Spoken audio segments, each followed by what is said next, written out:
రేపే అత్యంత మహిమాన్వితమైన దశపాపహర దశమి. జ్యేష్ఠ శుద్ధ దశమి రోజు దశపాపహర దశమిగా జరుపుకోవడం అనాదిగా వస్తుంది. సకల పాపాలను హరించే పవిత్రమైన రోజు. ఇలాంటి పవిత్రమైన రోజు స్నానం చేసే నీటిలో ఈ ఒక్కటి వేసుకుని స్నానం చేస్తే ఆ నీటి ద్వారా సమస్త పాపాలు పోవడమే కాక ఎన్నో రెట్ల పుణ్యఫలం లభిస్తుందని, జన్మల దరిద్రం పోతుందని, జన్మ ధన్యమవుతుందని మన శాస్త్రాలు చెప్తున్నాయి. అంతేకాదు, ఈరోజు ఇలా స్నానం చేసే నీటిలో ఈ ఒక్కటి వేసుకుని చేయడం ద్వారా మీ ఒంట్లో ఉన్న నెగటివ్ ఎనర్జీ మొత్తం పోతుంది. పాజిటివ్ ఎనర్జీ వస్తుంది. ఎంతో కాలంగా ఉన్న దిష్టిదోషం కూడా పోయి మీకు పట్టిన దరిద్రం మొత్తం పోతుంది. ఇలా ఈరోజు స్నానం చేయడం వలన మీరు 7 జన్మలలో చేసిన 10 రకాల పాపాలు అగ్నిలో పడిన దూది మాదిరి నశిస్తాయి. మరి అత్యంత పవిత్రమైన ఈరోజు స్నానం చేసే నీటిలో ఏం వేసుకుని స్నానం చేయాలో ఆ రహస్యాన్ని ఇప్పుడు ఈ వీడియోలో మనం తెలుసుకుందాం. వీడియోని ఎక్కడా స్కిప్ చేయకుండా పూర్తిగా చూడండి. అప్పుడే మీకు చక్కగా అర్థమవుతుంది. జ్యేష్ఠమాస శుక్లపక్ష దశమిని దశపాపహర దశమిగా పిలుస్తారు. గంగా అవతరణం జరిగింది జ్యేష్ఠ శుద్ధ దశమి రోజే అని శృతి కౌస్తవం అనే గ్రంథం వివరిస్తుంది. ఈనాటి హస్త నక్షత్ర సమయంలో భగీరథుని తపస్సు ఫలితంగా శివుని జటాజూటాల నుండి భూమికి గంగామాత వచ్చింది. గంగకు దగ్గరగా లేనివారు సమీపంలోని నది, చెరువు లేదా బావి దగ్గరికి వెళ్లి ఈ వ్రతాన్ని ఆచరించాలి. దశపాపహర దశమి వ్రత విధానం స్కందపురాణంలో వివరించబడింది. ఈ రోజుకు 10 రకాలైన పాపాలను తొలగించే శక్తి ఉందని నమ్ముతారు. జంతూనాం నరజన్మ దుర్లభం అని పరమపూజ్య ఆదిశంకరుల వారు ప్రవచించారు. ఇంతటి అసాధ్యమైన నరజన్మ పొంది కూడా మనుషులు పరమాత్మను చేరుకునే దిశగా కాక దానికి విరుద్ధంగా నడుచుకుంటున్నారు. కలియుగ ధర్మాన్ని అనుసరించి లెక్కకు మిక్కిలిగా పాపకార్యాలు చేస్తూ పరమాత్మకి దూరమవుతున్నారు. లోకంలో తెలిసి తెలియక పాపాలు చేయడం మానవ సహజం. అయితే మనం చేసింది పాపమని, దాని ద్వారా అశుభ ఫలితాలు పొందే ప్రమాదం ఉన్నదని గ్రహించి తొలగించుకోవడం గొప్ప ప్రయత్నం. అటువంటి అవకాశాన్ని కలిగించేది దశపాపహర దశమి. కలియుగంలో మానవులు చేసే పాపాలను మన పూర్వీకులు దశవిధాలుగా వర్ణించారు. వాటిని 3 వర్గాలుగా వర్గీకరించారు. ఆ 10 రకాల పాపాలు ఏంటంటే పరుషంగా మాట్లాడడం, అబద్ధాలు చెప్పడం, అసంబద్ధమైన మాటలు మాట్లాడడం, సమాజం వినలేని మాటలు మాట్లాడడం. ఈ 4 రకాల పాపాలు మాటల ద్వారా చేసేవి. ఇక తనది కాని ధనముపై, వస్తువులపై వ్యామోహం కలిగి ఉండడం, ఇతరులకు ఇబ్బంది కలిగించే పనులు చేయడం, ఇతరులకు చెడు చేయాలనుకోవడం. ఈ 3 మానసికంగా చేసే పాపాలు. ఇక అర్హత లేని వారికి దానాన్ని ఇవ్వడం, శాస్త్రం ఒప్పని హింసను చేయడం, పరస్త్రీని లేదా పురుషుణ్ణి స్వీకరించడం. ఈ 3 శరీరంతో చేసే పాపాలు. మొత్తం 10 పాపాలు సామాన్యంగా నిత్య జీవితంలో ఎక్కువగా చేసేందుకు అవకాశమున్నా ఈ 10 పాపాలను తొలగించుకోవడానికి దశపాపహర దశమి వ్రతం ఆచరించాలని వ్రత నిర్ణయ కల్పవల్లి అనే గ్రంథం స్పష్టం చేసింది. నదీ స్నానం అనేది ఈ వ్రతంలో ప్రధాన ఘట్టం. జ్ఞానంతోనూ అజ్ఞానంతోనూ కలియుగంలో మానవులు చేసే పాపాలకు దయామయులైన మన ప్రాచీనులు తగిన పరిహారాలు సూచించారు.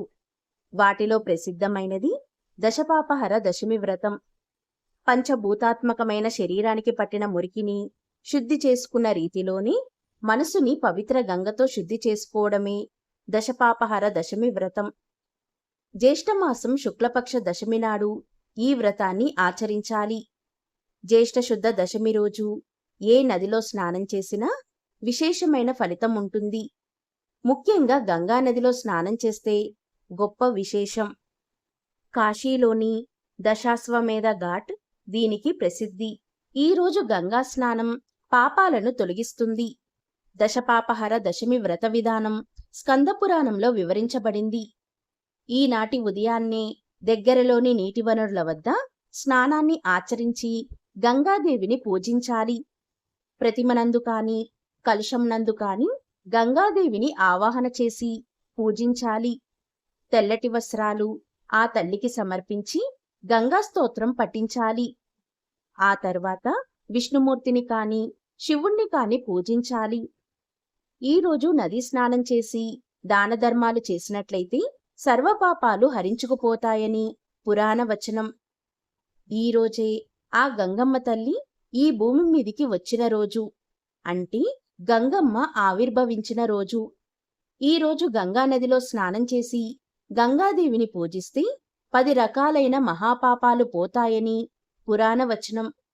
దశపాపహర దశమి అంటే 10 రకాలైన పాపాలు పోతాయని అర్థం. ఈరోజు ఎంతో పవిత్రమైన రోజు. ఈరోజు మానవులు చేసే పాపాలను పోగొట్టుకునే పవిత్ర దినంగా భావిస్తారు. ఈరోజు గంగానదిలో స్నానం చేయాలి, లేదా నదిలో స్నానం చేయాలి, లేదా చెరువులో స్నానం చేయాలి. అది కూడా అందుబాటులో లేకుంటే ఇంట్లో బావి దగ్గర లేదా బోరు నీటితో స్నానం చేయాలి. స్నానం చేసేటప్పుడు ఈ శ్లోకాన్ని చదివి స్నానం చేస్తే పాపాలన్నీ నశిస్తాయి. ఆ శ్లోకం ఏంటి అంటే, గంగే చ యమునే చైవ గోదావరి సరస్వతి నర్మదే సింధు కావేరి జలేస్మిన్ సన్నిధిం కురు. ఈరోజు ఈ శ్లోకాన్ని చదివి స్నానం చేస్తే గంగా నదితో పాటు అన్ని పుణ్యనదుల్లో స్నానం చేసిన ఫలితం కలుగుతుంది. లేదా ఈరోజు స్నానం చేసే నీటిలో మీ ఇంట్లో గంగాజలం ఉంటే ఆ నీటిని కొద్దిగా మీరు స్నానం చేసే నీటిలో కలిపి స్నానం చేయాలి. గంగాజలం ఇంట్లో లేనివారు ఇలా చేసినా గంగాజలంగా ఆ నీరు మారుతుంది. నదులలో గంగానది పరమ పవిత్రమైనది. ఎలాగంటే గంగాజలం విష్ణు పాదాల నుండి పుట్టి శివుని శిరస్సు నుండి ప్రవహిస్తుంది. అందువల్లే గంగామాత సర్వపాపరహితమైంది. గంగాజలంతో స్నానం చేసినట్లయితే ఎంతటి మహాపాపాలైనా హరించుకుపోతాయి. మీ ఇంట్లో ఈరోజు స్నానం చేసే సమయంలో మొదటిగా ఒక చెంబడి నీటిని చేత్తో పట్టుకొని గంగా గంగా గంగా అని 3 సార్లు మనసులో అనుకోవాలి. అలా అనగానే మీ చేతిలో ఉన్న నీరు గంగాజలంగా మారిపోతుంది. ఇక ఆ నీటిని మీ శిరస్సు మీద పోసుకుంటే సకల పాపాలు 10 రకాలైన పాపాలు నశించిపోతాయి. అంతేకాదు, కాశీకి వెళ్ళి కాశీలో స్నానం చేసిన ఫలితం కలుగుతుంది. ఇలా స్నానం చేశాక మీరు ఇంట్లోకి వచ్చాక మళ్ళీ చేతిలో ఒక చెంబడి నీటిని తీసుకొని మళ్ళీ గంగా గంగా గంగా అని 3 సార్లు మనసులో అనుకొని ఆ నీటిని వేపాకులతో ఇల్లంతా చల్లండి. ఇలా ఈరోజు మీరు చేస్తే మీ ఇంట్లో ఉన్న అన్ని చెడు శక్తులు పారిపోతాయి. నెగటివ్ ఎనర్జీ పోయి పాజిటివ్ ఎనర్జీ వస్తుంది.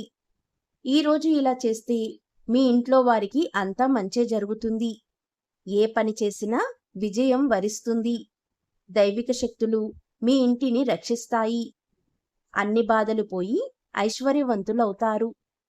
ఈరోజు మన శరీరానికి గంగాజలం తగిలితే చాలు, మనలోని పాపాలన్నీ పటాపంచలవుతాయి. ఈరోజు గంగాదేవిని మనసులో స్మరించుకొని స్నానం చెయ్యాలి.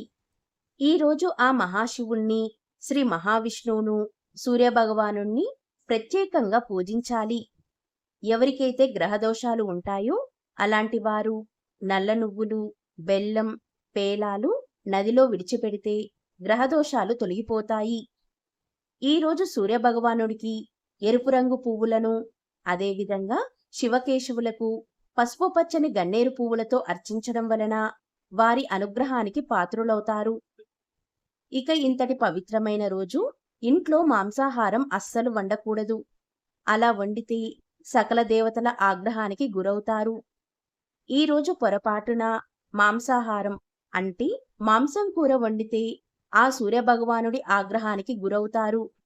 కాబట్టి ఈరోజు మాంసాహారం మీ ఇంట్లో వండకుండా జాగ్రత్త పడితే ఎంతో మంచిది. మానవుడు తెలిసి తెలియక చేసిన 10 రకాలైన పాపాలను పోగొట్టుకునే శక్తి ఈ రోజుకు మాత్రమే ఉంటుంది. అది ఈ రోజు చెప్పిన విధంగా పవిత్ర స్నానం వల్లే సాధ్యం. ఈరోజు ఈ మంత్రాన్ని ఒక్కసారి చదివినా చాలు, వారి 10 రకాలైన పాపాలు మొత్తం హరించుకుపోతాయి. ఆ గంగా మంత్రం ఏంటంటే, నమో భగవత్యై దశపాపహరాయై గంగాయై నారాయణ్యై అమృతాయై విశ్వరూపిణ్యై నందిన్యైతే నమో నమః. ఓం నమ శివాయై నారాయణ్యై దశహరాయై గంగాయై నమో నమః. ఈరోజు గుర్తుపెట్టుకొని ఈ మంత్రాన్ని ఒక్కసారి చదివినా చాలు, వారి సకల పాపాలు హరించుకుపోతాయి. ఇంతటి పవిత్రమైన రోజు గోవుకు నమస్కరించి 3 ప్రదక్షిణాలు చేసి గోవుకు పచ్చిగడ్డిని, తోటకూరను పెట్టి నీటిని తాగిస్తే అలాంటి వారికి ఉన్న 7 జన్మలలోని పాపాలు మొత్తం తొలగిపోయి వారికి స్వర్గలోకం కలుగుతుంది. ఎలాంటి పాపాలైనా నశించి కోటి జన్మల మహాపుణ్యం కలుగుతుంది. అలాంటి వారు బ్రతికినంత కాలం భోగాలు అనుభవించి చివరకు ముక్తిని పొందుతారు. స్వర్గలోకంలో 1000 సంవత్సరాలు జీవిస్తారు. అంతటి విశేషమైన రోజు ఈ దశపాపహర దశమి.